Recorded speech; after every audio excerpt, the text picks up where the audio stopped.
In 1903, Vienna police entered a small boarding flat and found 3 men butchered and arranged around a dining table. Standing beside them were 2 young women, identical twins, who confessed with only 4 words: "We do nothing alone." This is the story of the Gruber Twins, sisters whose bond turned into a pact of blood.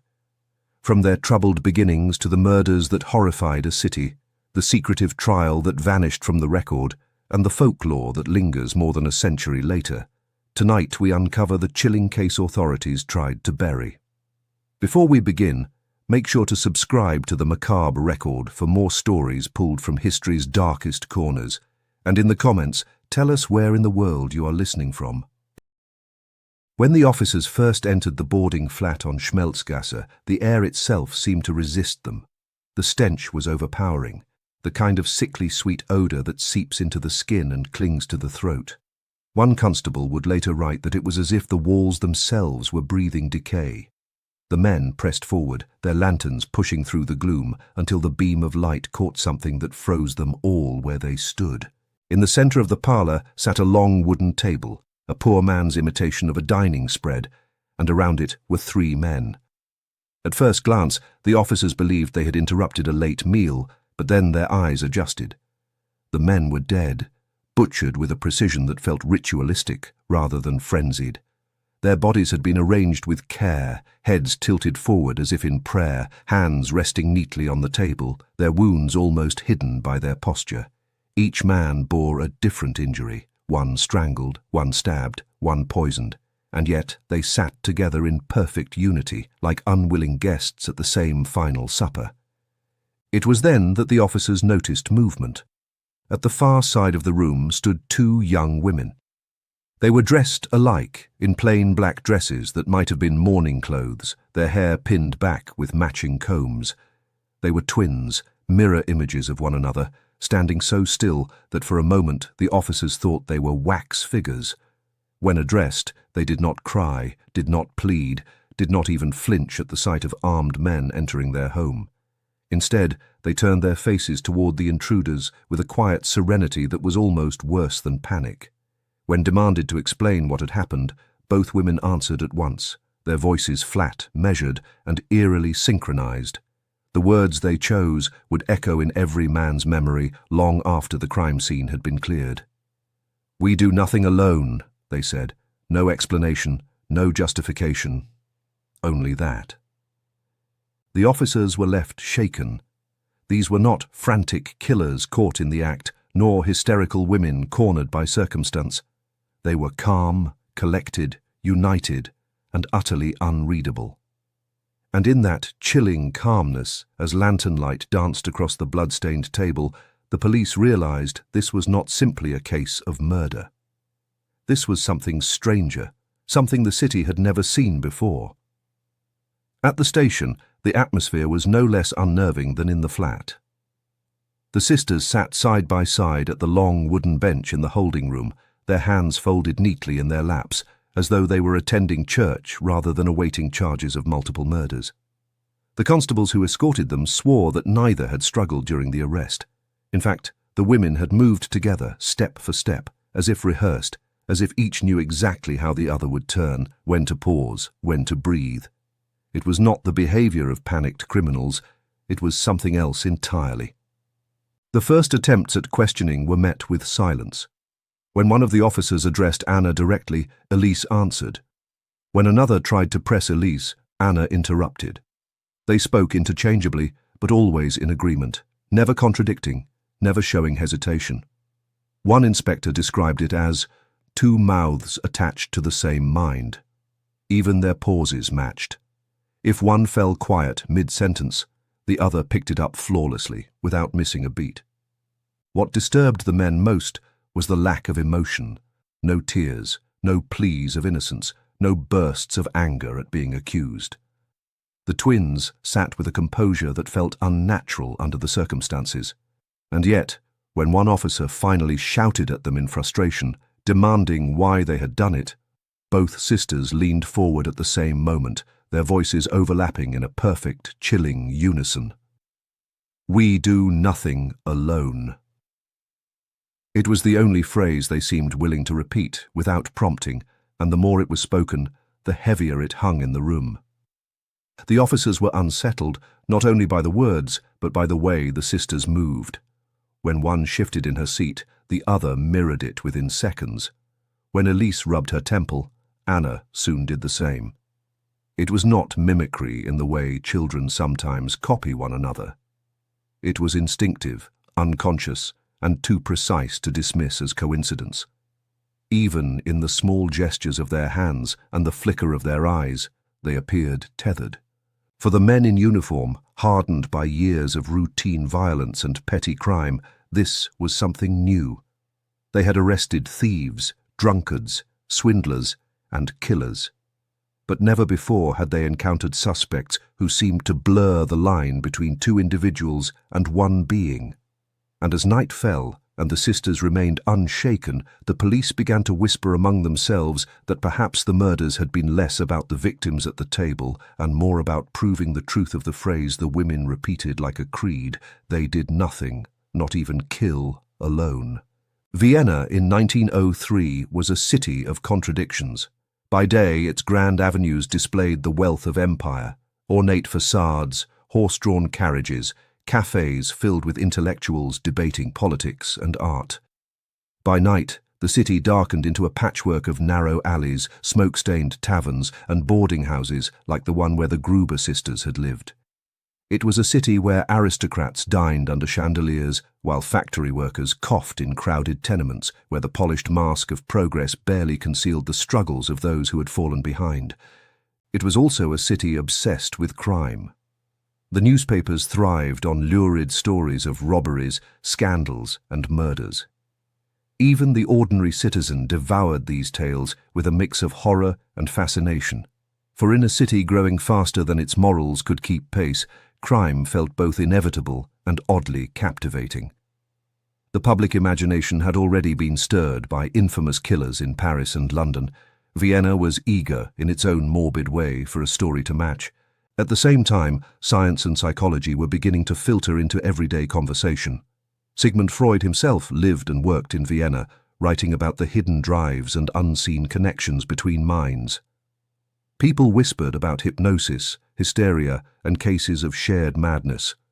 Stories of folie à deux, two people sharing the same delusion, found a curious audience in coffeehouse discussions. Against this backdrop, the Gruber twins would soon be cast not only as murderers, but as symbols of the darker forces lurking within the human mind. But beneath the intellectual glamour, Vienna's poorer districts told a different story. Families squeezed into decaying apartments, children worked long hours in textile mills, and women struggled to survive on meager wages. For many, the line between survival and ruin was razor thin. It was in such districts that the Gruber sisters grew up, overlooked by polite society, until their crimes forced attention upon them. The stage, then, was perfectly set. A city already primed to fear what it did not understand, a press hungry for the sensational, and a growing unease about the limits of science and faith in explaining human behavior. When the story of the twins broke, it seemed to contain everything at once: poverty, violence, madness, and a strange intimacy that defied explanation. To the police, it was an ugly case that needed resolution. To the public, it was a grotesque theatre unfolding in their midst. And to Vienna itself, it was the kind of legend that cities cling to long after the details are forgotten, because it reflects back something about the shadows in their own streets. The story of Anna and Elise Gruber begins not with their crimes, but with a household already fractured. They were born in 1884 in one of Vienna's working-class quarters, the daughters of a seamstress named Martha and a father whose name barely survived in the parish records. Some said he had abandoned the family before the twins were weaned, slipping across the border into Hungary in search of work, and never returning. Others whispered that he had died suddenly, perhaps in an accident at the rail yards, though no official record could be found. Whatever the truth, the result was the same. Martha Gruber was left to raise two daughters in a city that was not kind to poor, unmarried women. Neighbors remembered her as a quiet figure, bent over her sewing late into the night, light spilling from her window when the rest of the street was dark. The twins were often seen playing at her feet, eerily silent compared to the noisy children outside. Marta rarely scolded them, rarely even separated them, allowing them to exist as a pair rather than as two individuals. She told one neighbor that she did not bother trying to keep them apart because it only led to screaming fits and broken dishes. "It is easier," she reportedly said, "to let them be one thing together instead of two things fighting." The girls grew in that narrow apartment, their lives bounded by poverty and secrecy. While other children attended school daily, the twins' attendance was sporadic. Teachers noted their similar handwriting, their odd tendency to answer questions in fragments that only made sense when combined. A priest who encountered them at catechism classes wrote that they seemed unnaturally bound and confessed uneasily that he sometimes wondered if they were mocking him by sharing glances and smothered laughter that only they understood. The absence of a father weighed on them as well. Marta Gruber never remarried, never courted, never spoke of the man who had once been her husband. The twins, perhaps sensing her bitterness, grew wary of men early on. In later years, surviving accounts would speculate that this wariness curdled into something darker, not just mistrust, but hostility. By the time they were teenagers, they viewed outsiders, and especially men, as interlopers who threatened the closed circle of their bond. If Vienna in 1903 was a city of contradictions, then the Gruber household had been one of quiet inevitability. Two daughters, growing in a home without space for anyone else, raised by a mother too tired or too resigned to separate them. By the time the wider world would take notice, the sisters had already become inseparable, two shadows cast by the same light. Even as children, Anna and Elise unsettled those around them. At school, classmates noticed the way they seemed to operate in concert, as if one mind flowed through two bodies. When asked a question, Anna would begin the sentence, and Elise would finish it without pause, often with the exact phrasing the teacher expected. At first, this was treated as a clever party trick, but the longer it went on, the more it felt uncanny. Teachers grew uneasy, unsure whether to praise their intelligence or scold them for what seemed like deliberate mockery of authority. There were other incidents that went beyond cleverness. A neighbor once described how she found the girls crouched in the alley, holding a stray bird between their hands. They were whispering to each other in some private language, passing the tiny creature back and forth. By the time the neighbor intervened, the bird was dead, its fragile neck bent at an unnatural angle. When she scolded them, the girls simply stared at her, their faces blank, and in perfect harmony they answered, "It wanted to be free." The woman swore she never forgot the chill of hearing that line delivered in stereo. Around other children, the twins were rarely playful. They would watch the others chase and shout, but they themselves kept apart, clinging to each other's hands as if the world beyond their clasp could not be trusted. On the rare occasions when they were forced to separate, for chores, for errands, for lessons, they responded with tantrums that frightened adults by their intensity. Once, when Elise was kept indoors while Anna was sent to the grocer, Marta returned to find Elise collapsed in the corner, her body shaking as though she were in the throes of illness. The moment Anna re-entered the room, the fit stopped. Such stories accumulated until neighbors whispered about them openly. Some claimed they had seen the girls staring into mirrors for long stretches, murmuring to each other as if communing with reflections no one else could see. Others swore that they seemed to share pain. If Anna scraped her knee, Elise would cry out in sympathy even before she saw the wound. Whether these were exaggerations or truth, the impression was the same. The Gruber twins were not like other children. By the time they reached adolescence, their reputations had taken on a shadowed quality. They were not merely sisters who refused to part. They were an inseparable unit, bound by something invisible, and perhaps to those who watched them closely, something dangerous. By the late 1890s, the twins were old enough to work, though they never stayed long in any position. They took sewing jobs, domestic work, errands in shops, but each time there was trouble.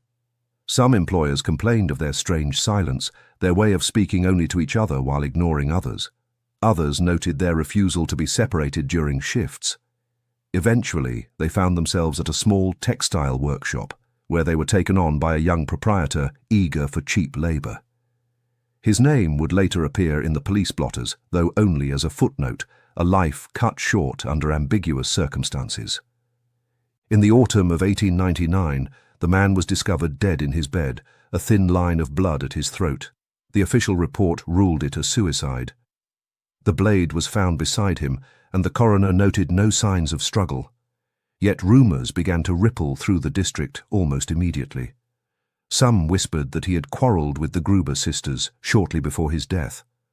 Others swore they had seen the twins leaving his workshop late at night, their dresses stained with something dark. The strangest detail was recorded not by police, but by a clerk who later spoke anonymously to a reporter. In the workshop ledger, on the final day of the proprietor's life, 2 signatures appeared. One was clearly Anna's. The other, written directly beneath in the same hand, was Elise's. The handwriting was identical, as though one had guided the other's pen, or both had written together. When questioned, the sisters denied ever signing anything, but the clerk swore the entries matched their distinctive style, curving letters that seemed almost too neatly aligned. Still, there was no evidence strong enough to contradict the suicide ruling. The case was closed quickly, perhaps too quickly. Some suggested the authorities had no desire to pursue suspicions against 2 poor young women when resources were already strained. Others believed the victim's family preferred to keep scandal at bay, burying him quietly rather than stirring gossip. But for those who knew the twins, the incident deepened their unease. One man dead, with whispers tying Anna and Elise to his final days, a ledger marked by twin hands.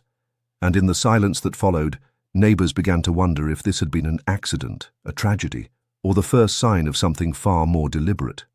If the sisters had indeed played a part, the city would not recognize it, not yet. But it would not be the last time a death carried their shadow. After the death at the textile shop, the twins withdrew even further from the outside world. Work became harder to secure. No one wanted 2 young women who refused to separate, who spoke in half-phrases and mirrored each other's movements like reflections in glass. They took odd jobs, mending clothes, scrubbing floors, running errands for neighbors, but never lasted long. Employers grew unnerved by their presence, whispering afterward that the sisters seemed to bring a chill into every room they entered. The girls themselves seemed unbothered by the rejection. If anything, they grew closer. They shared meals from the same plate, often refused to answer questions directed at them individually, and began dressing in matching black skirts and blouses as though presenting themselves as a single entity. Children on the street mocked them, calling them shadows, while adults crossed the road to avoid their gaze. To some, it appeared the twins reveled in their oddness, as if they preferred to live outside the world rather than within it. By their late teens, their reputation darkened. Neighbors recalled seeing them follow men through alleys, whispering to one another, then suddenly laughing as if sharing a private joke. At least one woman claimed the sisters had cornered her in a courtyard, demanding she leave her lover or suffer together. Whether such stories were exaggerated or not, they gave the impression of 2 young women who treated outsiders as intruders upon their bond. Their mother, Marta, seemed powerless to intervene. She grew frail, her eyesight failing, and the twins assumed control of the household. Some said they resented her weakness, others that they pitied her, but in either case, they answered to no one. Their world narrowed until it was only the 2 of them, enclosed by invisible walls of loyalty and suspicion. It was during these years that the phrase began to appear, muttered under their breath, repeated whenever someone pressed them to explain themselves. "We do nothing alone." It was not yet infamous, not yet written into police records, but those who heard it remembered. It sounded less like a declaration and more like a warning, a principle by which they lived. And as the century turned, Vienna bustled forward with modernity. But in the shadows of its crowded districts, 2 sisters hardened into something colder, sharper, and more dangerous. They were no longer merely eccentric girls. They were a pact, waiting for its next test. By the turn of the new century, the Gruber twins had left their mother's home behind. Marta's health had declined to the point where she could no longer work, and neighbors said the girls visited her less and less, until finally she was seen only rarely. Some claimed she died alone, others that the twins quietly arranged her burial without priest or parish record. Whatever the truth, by 1901, Anna and Elise were living in a rented flat of their own on Schmelzgasse, a narrow street lined with aging boarding houses that smelled of coal smoke and boiled cabbage. The apartment they chose was peculiar from the start. The landlady recalled that they demanded 2 rooms only, a kitchen and a parlour, and refused a third that would have allowed them to sleep separately. They furnished it sparsely with a narrow table, 2 identical chairs, and little else beyond a trunk of clothing. Visitors who entered described a strange symmetry to the space, as though every object had been placed with mirrored precision. 2 cups side by side on the shelf, 2 brushes on the windowsill, 2 shawls hanging at exact lengths from the pegs. It was less a home than a kind of stage set, arranged for an audience that never arrived. The sisters kept to themselves, rarely speaking to other tenants except when absolutely necessary. At night, however, voices carried through the thin walls, soft at first, then rising into what sounded like arguments, though no one could ever make out the words. More disturbing were the silences that followed, stretches of absolute stillness, broken only by sudden bursts of laughter, identical in pitch and tone, sending shivers through anyone awake to hear them. It was in this flat that their strange routines solidified. They shopped together at dawn, never at midday when the streets were crowded. They returned with modest food, bread, onions, sometimes meat. But neighbours noticed that the sisters rarely ate in view of others. They locked their door with unusual care, bolting it even when one of them was inside alone. Rumours spread that they barred the windows and kept heavy curtains drawn, even in the heat of summer. Yet the oddest thing was their choice of boarders. Beginning in 1902, they began advertising for lodgers, but only men, always alone, and never for long. The first tenant was a clerk, the second a travelling salesman, the third a dock worker. None stayed more than a few weeks, and as whispers spread about the Grubers, so too did murmurs about the men who went in and, eventually, never seemed to come back out. The first to vanish was a quiet clerk named Herr Becker.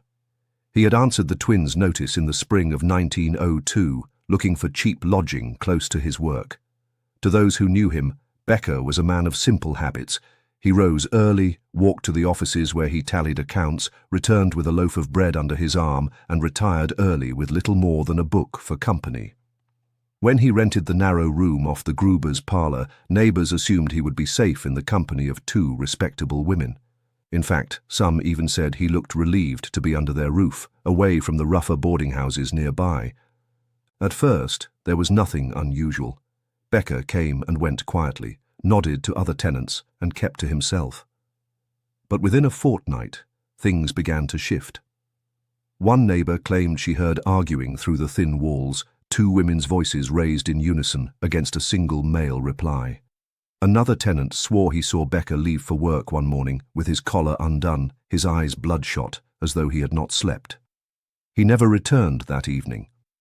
When his employer inquired about his absence the next day, the Gruber sisters explained smoothly that he had packed his things and left suddenly, called away to attend to family in Graz. They said he had even left them a small sum for rent, which they showed as proof. Yet no letter ever arrived at his office, no family in Graz could be found, and the police, accustomed to transient boarders vanishing, did not press the matter. Still, suspicions lingered. A week after his disappearance, the landlady complained of a sour smell coming from the Gruber's parlour, but when she confronted them, they insisted it was spoiled meat and produced a sack of discarded bones as evidence. For most, the matter ended there. But one man later recalled passing the flat late at night and seeing both sisters seated at the table, perfectly still, their hands clasped, staring at the empty chair where Becker had once taken his meals. Whispers spread, but nothing was done. Becker was marked absent from the rolls at his office, eventually replaced, and within months his name faded from the city's memory. Yet for those who lived on Schmelzgasse, his absence left a deeper impression. The twins had taken in a man, and he had disappeared. Whether he had truly walked away or something else had happened inside that parlour, no one could say. But the first shadow had been cast, and it would not be the last. The second boarder arrived in late summer of 1902, a travelling salesman named Otto Klein. He was older than Becker, heavier and far more talkative, known for boasting of his roots and the small fortunes he claimed to earn selling trinkets and household goods across the countryside. At first, the tenants of Schmelzgasse welcomed his presence. His booming laughter could be heard echoing through the stairwell, and he seemed eager to make friends, but that cheerfulness began to fade once he settled into the Gruber sisters' flat. Neighbours soon noticed a change. Otto, once jovial, began avoiding conversation. His voice, once loud, was reduced to hushed tones when speaking near the sisters. He no longer joined other men for beer after work, and his hearty laughter was replaced by an uneasy quiet. Some believed he had quarrelled with the twins, others suspected he had been charmed, ensnared somehow in their strange presence. Whatever the cause, by October he moved about like a man carrying a weight unseen by others. His disappearance was more violent, at least by rumour. One tenant reported hearing thuds against the wall one night, followed by the muffled sound of a man struggling for breath. A scream rose, quickly stifled. When the landlord demanded an explanation the next morning, the twins answered calmly that Otto had left early to continue his trade. They even showed a folded note in his handwriting, stating he would not return. The note seemed genuine, though the letters bore the same oddly aligned style as the ledger entries from years before. Within days, the room Otto had rented was scrubbed bare, his possessions gone.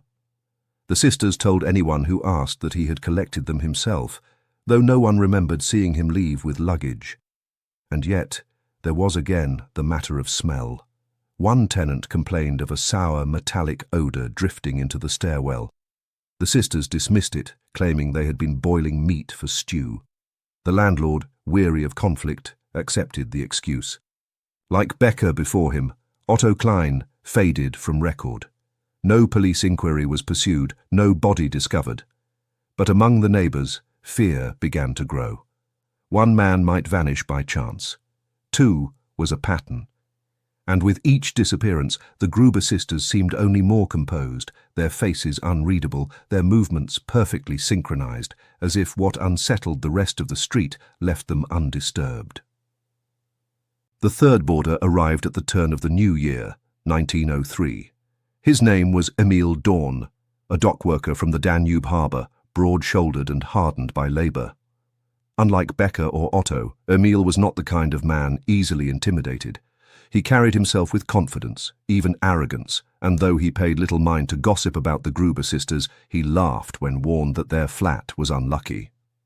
"2 women can't frighten me," he reportedly boasted in the tavern across the street. "I'll have them eating from my hand within a week." Those words would be remembered bitterly after his disappearance. Emil's stay was brief but troubled. Neighbours recalled the sound of raised voices from the flat almost nightly. Unlike Becker, Emil did not shrink into silence. He argued, shouted, cursed, and was heard pounding fists against the table. Yet just as often came sudden silences, stretches of eerie quiet that unsettled those who listened through the walls. Then, one night in February, a different noise was heard, sharp, wet, unmistakable, the sound of steel cutting flesh. A cry followed, cut short. The building fell silent, save for muffled footsteps that seemed to circle the parlour for hours. By morning, Emil Dorn was gone. The sisters told the landlord he had taken work at the port of Trieste and left hurriedly, unable to settle his rent. They presented a receipt scrawled with his name, though it bore the same suspicious neatness of their previous notes. Suspicion deepened when a tenant reported seeing the sisters carrying a heavy bundle down the back stairwell late that night, wrapped in cloth, darkened at the seams. Within days, the odour returned, stronger this time, acrid and unmistakably metallic. The excuse of spoiled meat no longer satisfied anyone, yet the sisters deflected inquiries with serene insistence. More chilling still, one tenant swore he glimpsed the parlour through a half-open door and saw something he never forgot. The twins, seated at the table, each holding one of Emile's blood-stained work gloves in their hands, palms slashed across with fresh cuts, as though sealing a pact in his absence. Though no body was ever found, few doubted his fate. The pattern had become impossible to ignore. 3 men had entered the Gruber flat, and none had returned. What began as whispers was now fear, and by March, the building itself seemed to groan under the weight of suspicion. The sisters remained calm, their lives unaltered, as though each death had been less a crime than a confirmation of their creed. By the spring of 1903, the building on Schmelzgasse had changed. What had once been an ordinary tenement became a place tenants hurried past in silence. The parlour of the Gruber sisters, once another locked door among many, now seemed to radiate unease. Whispers spread that anyone who entered did not return. Children dared one another to knock on their door and run, only to be scolded by mothers who warned them never to linger near the flat. The odours became impossible to ignore. Tenants described them as metallic, sour, clinging to the air no matter how wide they opened the stairwell windows. The landlady, harried by complaints, threatened to evict the sisters if it continued. The twins, calm as ever, assured her it was nothing but spoiled meat from the butcher, their rehearsed explanation delivered with identical intonations. Yet even the landlady admitted that the smell carried something fouler, as though the very boards of the parlour floor had absorbed it. Rumours multiplied with each passing week. Some swore they heard dragging sounds late at night, as though heavy furniture or heavier burdens were being shifted across the floor. Others claimed they heard voices murmuring not in German, but in some secret tongue, repeated in perfect unison until the cadence resembled chanting. Once, a tenant reported hearing the distinct clatter of a man's boots pacing the parlour, only to realise moments later that no man lived there any longer. It was not only gossip that darkened the atmosphere. Reports of missing persons had begun to accumulate in police files across the city. Becker the clerk, Klein the salesman, Dorn the dock worker. Each case on its own might have passed unnoticed in a city of 500,000 souls. But 3 men, all boarders on Schmelzgasse, all vanishing within a year, the pattern was undeniable, at least to those who lived nearest. Still, the authorities hesitated. Police were accustomed to transient workers, men who vanished to escape debts or find work elsewhere. No one yet wanted to believe that 2 women, sisters no less, could be responsible for something darker. And so the tension stretched, neighbours whispering, officers dismissing, until the unease became unbearable. It would take one final complaint, shouted in panic, to force the authorities to act. And when they did, they would discover that the rumours were far less terrible than the truth waiting behind the Grubers' locked door. It was in late March of 1903 that the complaints could no longer be ignored. A tenant, half mad from the stench drifting through the stairwell, burst into the district station, insisting that something was rotting inside the Gruber flat.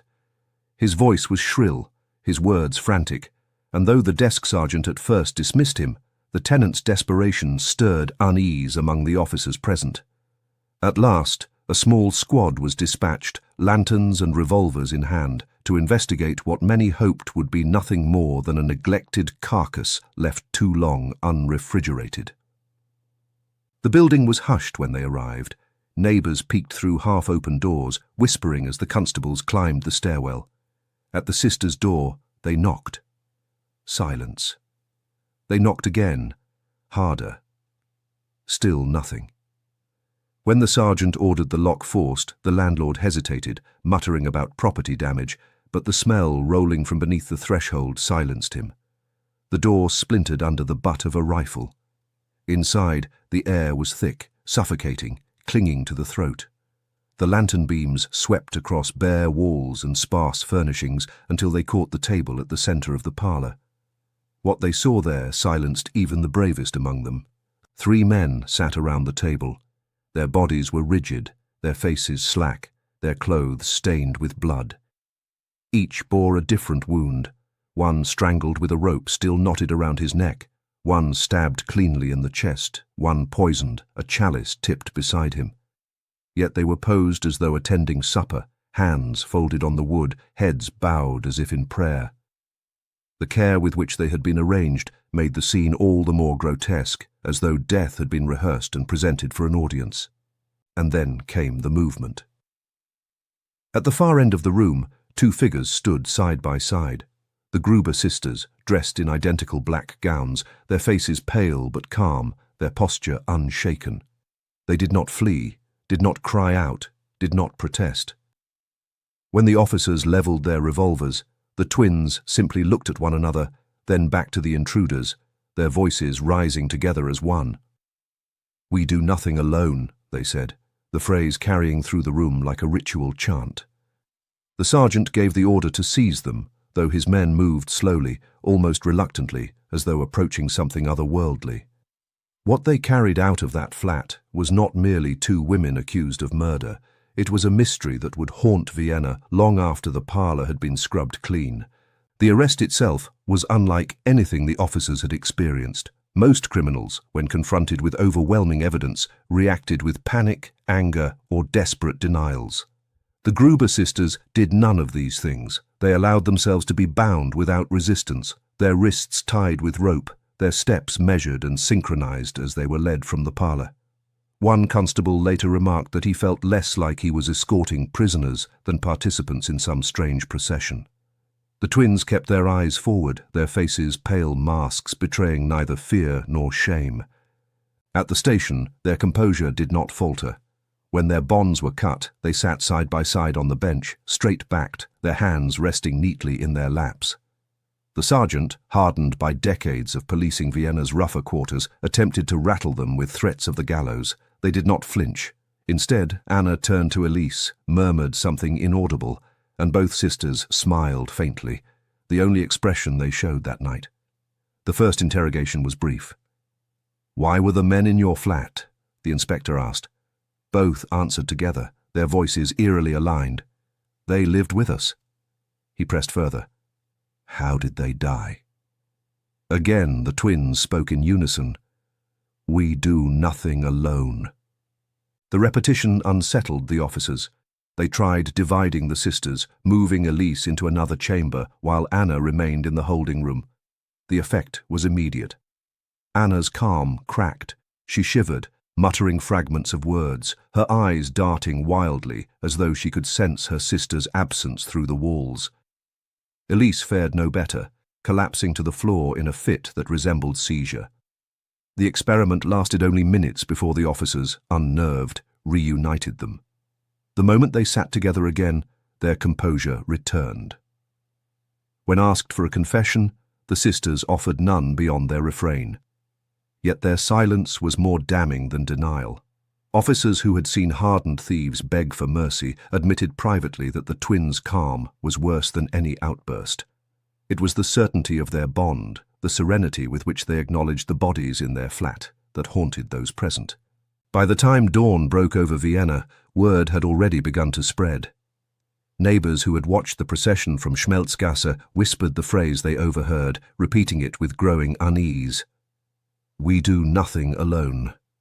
Within days, those words would appear in headlines, sealing the sisters' reputation long before a verdict was ever reached.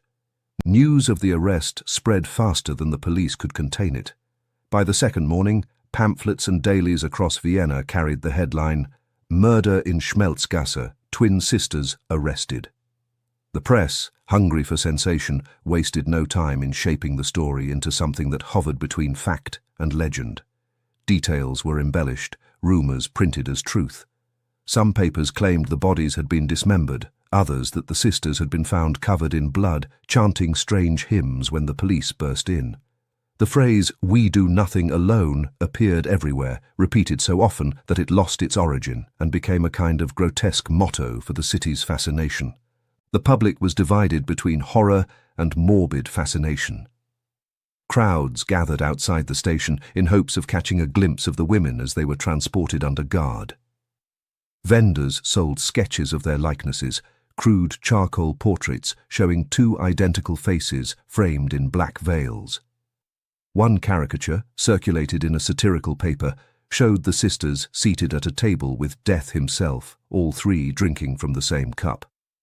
The title beneath read simply, "The Sisters of Death." Coffeehouses buzzed with speculation. Were they fanatics, lunatics, instruments of the devil?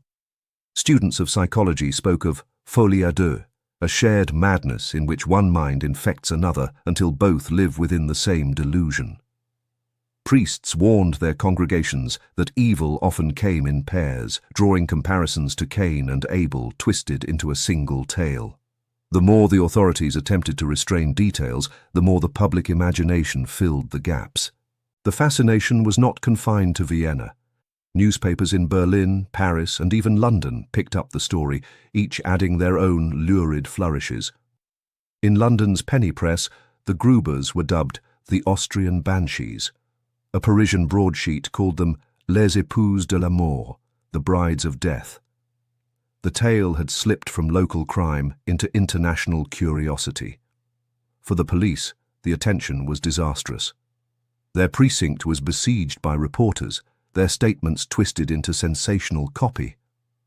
Officers who had once whispered nervously about the twins now found their own words in print, exaggerated into Gothic horrors. And yet, no matter how distorted the accounts became, one thing remained consistent: the twins themselves never wavered. In every report, they appeared serene, silent, unless speaking together, bound in a calm that defied both the accusations and the hysteria building outside. The hysteria of the newspapers quickly gave rise to something more dangerous than rumor: folklore. It was not enough for the public to believe the sisters had murdered. They had to believe the murders carried a purpose, a ritual, a meaning beyond violence, and so stories multiplied, each more lurid than the last. Neighbors on Schmelzgasse recalled details that took on new significance under the weight of scandal. One claimed the twins often sat in candlelight, their hands clasped across the table, muttering words that did not sound like German. Another swore he had glimpsed chalk markings on the floor of their parlor, circles and symbols scrawled hastily, later washed away. A woman who lived in the flat below insisted she had seen drops of blood drip between the floorboards, as though something were being cut or carved above. Whether any of this was true no longer mattered. It fed the story. The marks on the victims' hands proved irresistible fuel. Each of the 3 dead men bore a slice across the palm, a wound too deliberate to be accident. Priests claimed this was a sign of blasphemous ritual, a parody of Christian covenants sealed in blood. Occultists whispered that the sisters had bound their victims into a pact meant to strengthen the bond between them, feeding one soul with the sacrifice of another. In coffeehouses and taverns, men argued whether the phrase, "we do nothing alone," was a vow of loyalty or a spell that required repetition. The police tried to quell these notions, but the silence of official channels only deepened speculation. With each day, the twins became less human in the public imagination and more like specters or witches in modern dress. Mothers warned children that if they lingered on the streets after dark, the Sisters of Death would take them away, their lives drained to preserve the sisters' bond. Some claimed to hear their laughter carried on the wind outside the boarding house long after the women were taken into custody. Even among the officers, unease lingered. A constable confessed to a colleague that he dreamt of the sisters nightly, seated across from him at a table, their hands clasped, their voices whispering in perfect unison. Others avoided speaking their names aloud, as if by naming them one risked summoning their gaze. By summer, the trial had yet to begin, but the legend was already taking shape. The Gruber twins were no longer merely accused murderers. They had become symbols of fear, of superstition, of the terrifying possibility that devotion, when shared too deeply, could twist into something monstrous. By the time the formal proceedings were prepared, the authorities faced a dilemma unlike any they had handled before. Standard procedure dictated that suspects be questioned individually, their stories compared, their inconsistencies exposed. But with Anna and Elise Gruber, separation was nearly impossible. Each attempt to divide them had ended in chaos. In the first week of custody, Elise was taken to a neighboring cell while Anna remained in the holding room. Within minutes, Elise collapsed to the floor, convulsing as though struck by some unseen blow. Her cries, though wordless, carried the cadence of a voice calling out for her sister. At the same time, Anna pressed her head against the stone wall, whispering frantically, her hands clawing as if to break through the barrier. Guards, unnerved, reunited them, and the episode ended instantly. Both women straightened, adjusted their dresses, and sat quietly, as though nothing had occurred. Doctors were brought in to study this strange dependency. One physician suggested a nervous condition, an extreme form of hysteria triggered by separation anxiety. Another speculated it was an elaborate act, a manipulation meant to unsettle their captors. Yet none could deny that the fits seemed genuine.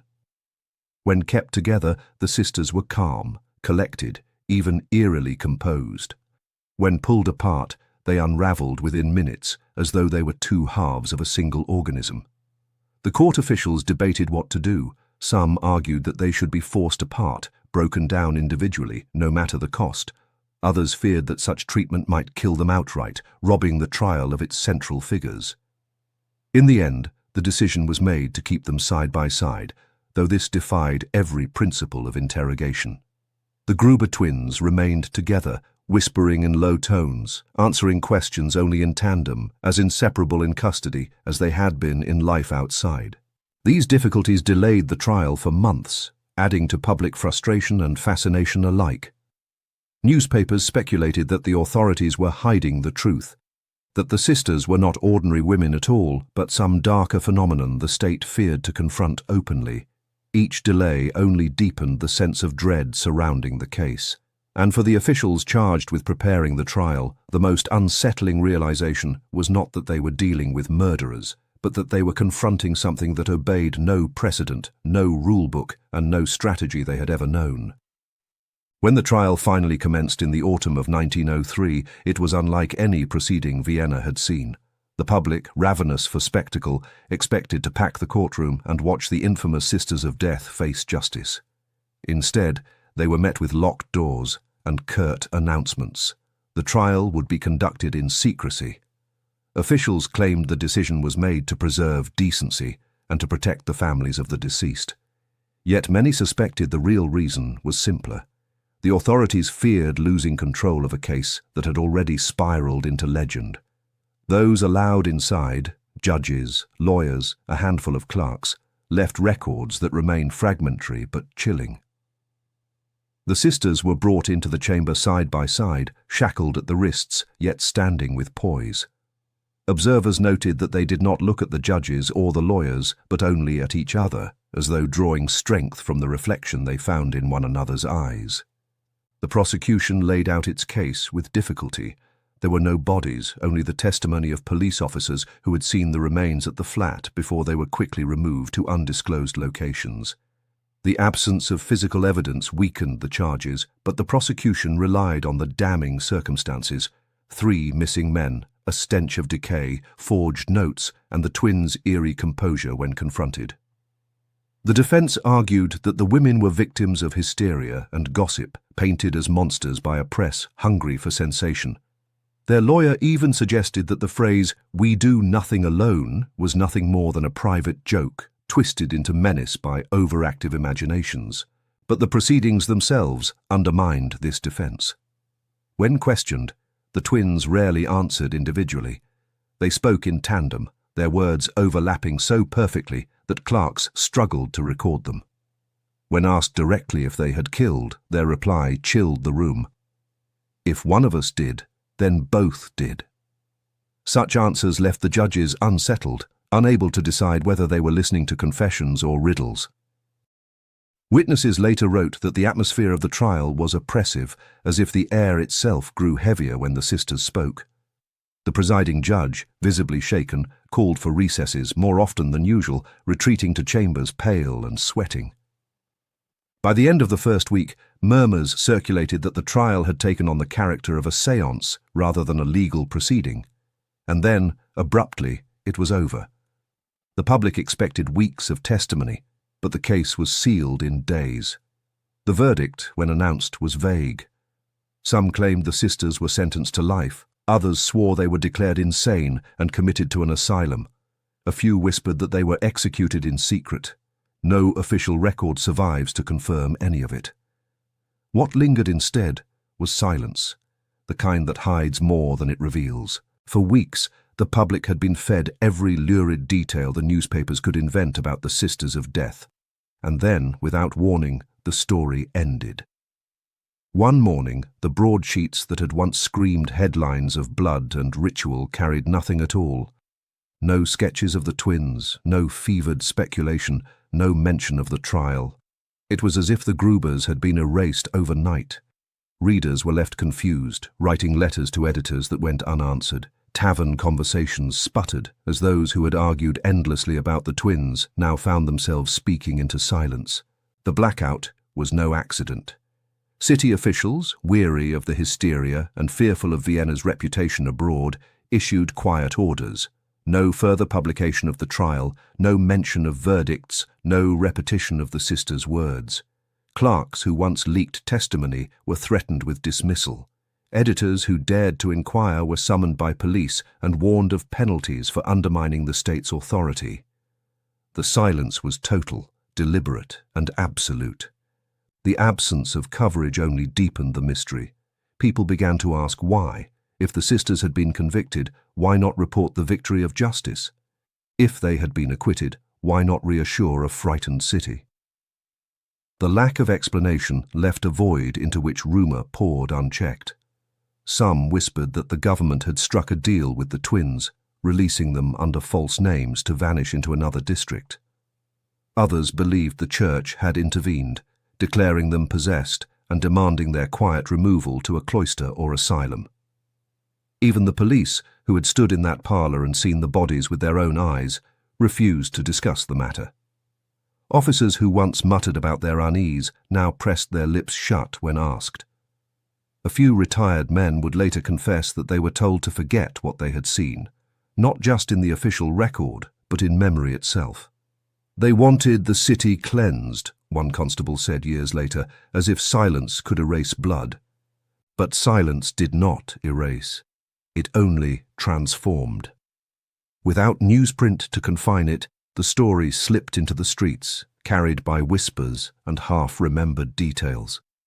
The Gruber twins had gone from headline to taboo, from public spectacle to forbidden subject. And in that transition, their legend only grew stronger. What had been fact became myth, and what had been a trial became a ghost story told in shadows. What became of Anna and Elise Gruber after the trial has never been established with certainty. Officially, no verdict survives. The court transcripts were sealed, the clerk's notes vanished, and whatever papers once recorded the judgment have long since been lost. What remains are fragments, contradictions, and whispers, each telling a different story of how justice was, or was not, delivered. One account, repeated in hushed tones by those who claimed to know, insisted the twins were sentenced to life imprisonment in a women's facility on the outskirts of Vienna. There, they were said to have remained together in a shared cell, their eerie bond undisturbed even behind bars. According to this version, guards grew unnerved by their whispered conversations and synchronized movements, treating them as if they were something less than human, something that belonged in legend rather than law. Another version painted a different picture. In this telling, the sisters were declared insane, the verdict of shared delusion consigning them to an asylum. Here, the stories diverged further. Some said they thrived, becoming subjects of medical study for young psychiatrists eager to prove theories of hysteria and folie à deux. Others whispered they wasted away, refusing to eat unless fed at the same moment, one collapsing into sickness if the other so much as shivered. But the most chilling account came from those who claimed the state sought a quieter resolution. According to them, the trial's secrecy was a prelude to execution. The sisters were said to have been led at dawn to a hidden courtyard, bound together at the wrists as they had been throughout their arrest. No priest, no witnesses beyond a handful of officials. A volley of shots ended their story, their bodies carried off to unmarked graves outside the city. No proof of this version exists, yet it persists in whispers, perhaps because it feels like the cleanest way to explain the silence that followed. Whatever the truth, what is certain is that the city never heard of the Gruber twins again. They were not listed in prison rolls, not named in asylum registries, not mentioned in funeral records. Their trail ended as abruptly as it began, leaving only conflicting shadows where facts should have been. And in those shadows, Vienna's unease only deepened. For in a city obsessed with order, the greatest horror was not that two women had killed, but that no one could say with certainty what had been done with them afterward.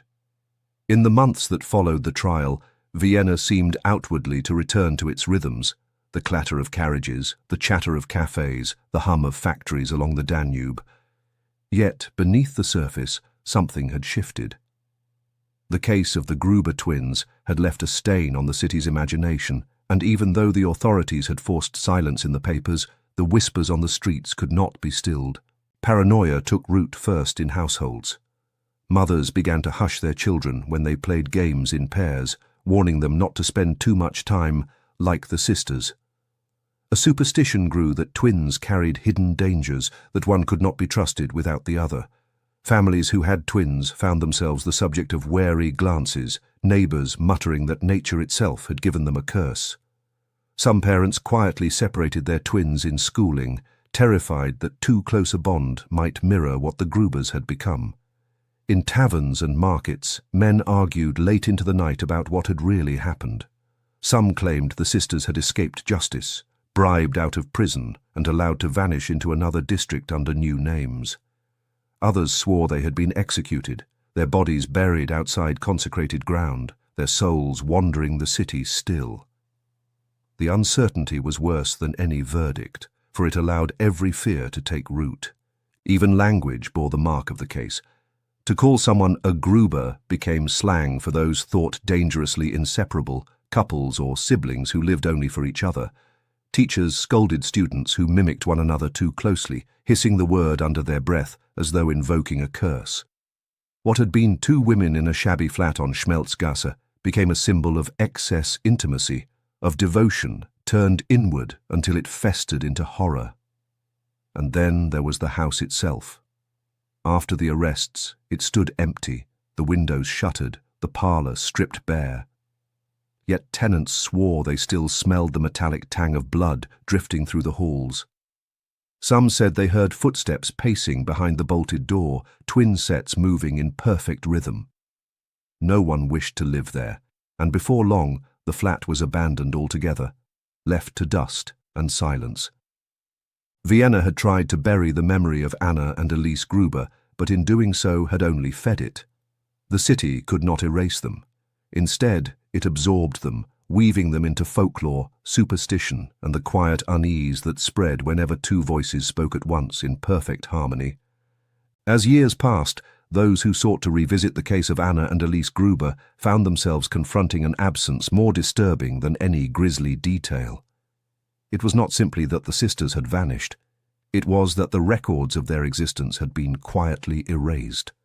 Court transcripts that should have been stored in municipal archives were missing, their docket numbers skipped as though the proceedings had never occurred. Prison registers from 1903 and 1904 bore gaps, lines blacked out or torn away, leaving questions with no answers. Even baptismal records in the parish where they had been born were mysteriously incomplete, as though someone had returned years later to cut their names from the ledger. Historians who attempted to study the case ran into silence at every turn. One scholar wrote bitterly that it was easier to find records of medieval heretics burned centuries earlier than of the Gruber twins tried in his own city's courthouse. He suspected deliberate suppression, though whether by embarrassed officials, fearful clergy, or some combination of both, he could not say. The police files fared no better. Reports from the officers who raided the flat were nowhere to be found. The notes of interrogations, once catalogued for use in the trial, vanished as well. A surviving clerk confessed decades later that he had been ordered to surrender his shorthand transcripts and never speak of the sisters again. "They told me," he wrote in his private journal, "that the city would be healthier if it forgot." But forgetting only sharpened the edges of the tale. Without documents, people filled the void with speculation. Were the files destroyed to cover up incompetence? Were they locked away because the truth was too disturbing, or had some higher power, The church, the government, perhaps both, deemed the story a danger to Vienna's image and excised it like a cancer. The effect was the same. The absence itself became part of the legend. Scholars debated the case not with evidence, but with fragments, hearsay, and contradictions.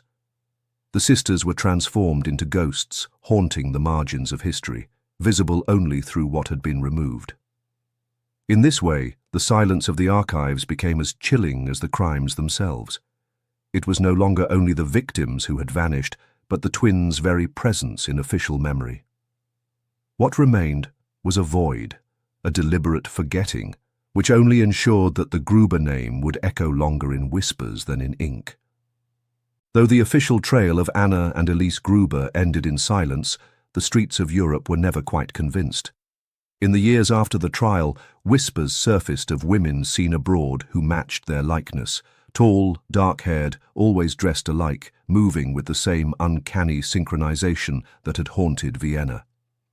These reports were scattered, inconsistent, impossible to verify, yet they multiplied, each one giving the impression that the sisters had slipped through the cracks of justice and into legend. One story placed them in a convent near Salzburg, cloistered away under new names. Pilgrims claimed that two nuns there moved and prayed in unison, their chants blending into a single unsettling note. Another tale came from Trieste, where dock workers swore that a pair of women rented a room near the harbour, vanishing one night after a sailor was found dead in an alley. In Berlin, rumours spread of two seamstresses, who never spoke to anyone but each other, disappearing after their employer was discovered poisoned in his own shop. Perhaps the most persistent claim came from Prague in 1907. A tavern keeper told patrons that two sisters in mourning black had visited his establishment, ordering food but never touching it, speaking softly between themselves before leaving abruptly. When asked their names, they had given none, but their parting words lingered. "We do nothing alone." The tavern keeper swore he had not imagined it. He had heard the phrase before, printed in the papers years earlier, and the recognition left him shaken. Skeptics dismissed these accounts as echoes of hysteria, proof of how deeply the case had imprinted itself on the public mind. Any pair of sisters travelling together could become the Grubers in rumour. Yet the persistence of the sightings was striking. They emerged in cities hundreds of miles apart, told by men and women who had nothing to gain from repeating them. Each claimed the same impression. Two figures inseparable, their presence unsettling, their words few but memorable. Whether Anna and Elise truly escaped Vienna, or whether the world simply conjured them in shadows, the effect was the same. The sisters lived on in rumour, haunting taverns, convents, and alleyways far beyond their city of birth.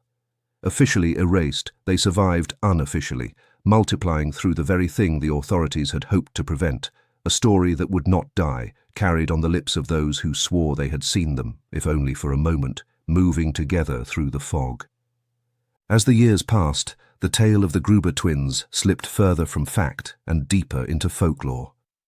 In Vienna, their names became shorthand for dread, invoked in hushed tones whenever children pressed too close to one another in play. Mothers warned their sons and daughters not to wander at night, lest the sisters of death take you away. School teachers used them as examples in lessons, a cautionary tale about the dangers of secrecy and defiance. Over time, what had once been a crime became a parable, distorted but enduring. Stories adapted to the needs of those telling them. In some versions, Anna and Elise were witches, their bond sustained by blood sacrifices made under the cover of darkness. In others, they were victims of demonic possession, their crimes explained as the work of an evil spirit inhabiting two vessels at once. Priests folded the legend into sermons, warning against the sin of pride and unnatural closeness, framing the twins as proof of what happens when human bonds usurp the authority of God. Among children, the story took on a life of its own. They invented games where two players had to mirror each other's movements perfectly, the loser teased as the broken Gruber. Some dared one another to chant the sisters' words 3 times before a mirror. "We do nothing alone." The bravest swore that if you did, you would see not your own reflection, but the pale faces of Anna and Elise staring back. These rituals spread in playgrounds and alleys long after adults had grown weary of discussing the case. Even the house on Schmelzgasse became a legend. By the 1910s, it was referred to as the Twins' House, though no tenants remained. Passers-by claimed to hear footsteps pacing behind its boarded windows. On stormy nights, some swore they saw candlelight flickering inside, as though the sisters had returned to their parlour to resume their vigil at the table. The legend spread beyond Vienna as well. In rural Austria, folk ballads told of two maidens who lured men into their home only to bind them in eternal sleep. In Germany, pamphlets on criminal psychology cited the Grubers as examples of unnatural twinhood. Even decades later, when most had forgotten the details of the case, the essence of the story remained. Two women bound so completely that they blurred the line between loyalty and horror. What began as a police case had become a myth, woven into the cultural fabric like a ghost story passed down around firesides. The Gruber twins were no longer real women to those who repeated their tale. They were symbols, warnings, spectres, a reminder that some bonds once forged can never be broken. Though Anna and Elise Gruber became Vienna's own spectres, their story did not stand in isolation. Across history, there have been other twins whose names slipped into infamy, whose closeness unsettled those around them. Some were merely eccentric, others criminal, and a few seemed to embody that strange condition doctors came to call folie à deux, madness shared by two. Psychiatrists in France pointed to the case of the Papin sisters, two maids in Le Mans who, in 1933, slaughtered their employers in a frenzy that shocked the nation. Though their crime came decades after the Grubers, observers could not help but note the resemblance. Sisters inseparable, moving and thinking as one, their violence inexplicable outside the bond that united them. In England, tales circulated of June and Jennifer Gibbons, twins who spoke to no one but each other, their silence broken only by sudden bursts of cruelty. And in America, there were accounts of siblings who claimed they felt one another's pain, as though distance meant nothing to the tether between their lives. Even older folklore carried warnings about twins who crossed the line from intimacy into menace. Medieval legends told of mirror children whose lives were linked so tightly that if one strayed, the other descended into ruin. Folk ballads in Central Europe often featured sisters who lured men to their deaths, echoing the same pattern of closeness turned lethal. These stories were less about the twins themselves than about the fear of bonds that excluded the community, of loyalties so tight they became dangerous to everyone outside them. In this way, the Gruber twins were absorbed into a broader narrative, not merely criminals of their time, but part of an archetype that recurred across borders and centuries. Psychologists argued over whether such cases proved the fragility of the mind when doubled or the unnatural power of pairs who lived only for each other. Preachers used them as examples of how devotion without faith could curdle into evil. Ordinary citizens told their story alongside others, adding the Gruber name to a list of warnings that grew longer with each generation, and so the sisters became both unique and typical, singular in their details, yet part of a lineage of twinned shadows stretching across cultures. Their case stood as one more reminder that when two lives become inseparable, the line between love and destruction can blur until the two are indistinguishable. When people spoke of the Gruber twins in the years that followed, the question was rarely whether they had killed. Few doubted that. The deeper question, the one that lingered in whispered debates, was how to understand what they had done. Were Anna and Elise murderers in the ordinary sense, or did their crimes reveal something stranger? The existence of a mind not divided between two but shared. Psychologists reached for terms that seemed inadequate. Folie à deux, shared madness, explained some part of the phenomenon, how two individuals could feed one another's delusions until reality bent beneath the weight of belief. Yet this seemed too clinical for those who had seen the sisters together. Officers described not delusion, but certainty, an unbreakable calm that no interrogation could pierce. Priests, for their part, spoke of possession, of unnatural forces that mocked the sanctity of individuality. Others suggested that the twins were simply calculating, manipulating those around them with an act of eerie unity, but even the skeptics admitted that something about them defied explanation. The fits they suffered when separated were too violent to be feigned. The way they spoke in unison, not merely repeating words, but shaping sentences as if from a single source, unsettled even the most rational minds. Some wondered if they represented not madness, but a glimpse into a possibility most preferred not to imagine, that two bodies could, under certain conditions, house something closer to one will. The phrase they repeated, "We do nothing alone," came to embody this enigma. Was it a vow, a pact of loyalty between sisters who could not live apart? Was it a confession, an admission that every act of cruelty was shared, every crime divided evenly? Or was it, more disturbingly, a description of their nature, a statement of fact rather than choice? If so, then what had sat in that parlour on Schmelzgasse in 1903 was not two women, but one being manifested in duplicate. For many, this was the true horror of the Gruber case. Not simply that they killed, but that their existence blurred the boundaries on which society depended. The boundary between one person and another, between devotion and destruction, between self and other. Their bond, whether born of madness, trauma, or something beyond human understanding, forced Vienna to confront a possibility it could not reconcile. That, more than the bodies, was what lingered. In the end, the case of Anna and Elise Gruber was less about the details that could be proven and more about the questions that could not be answered.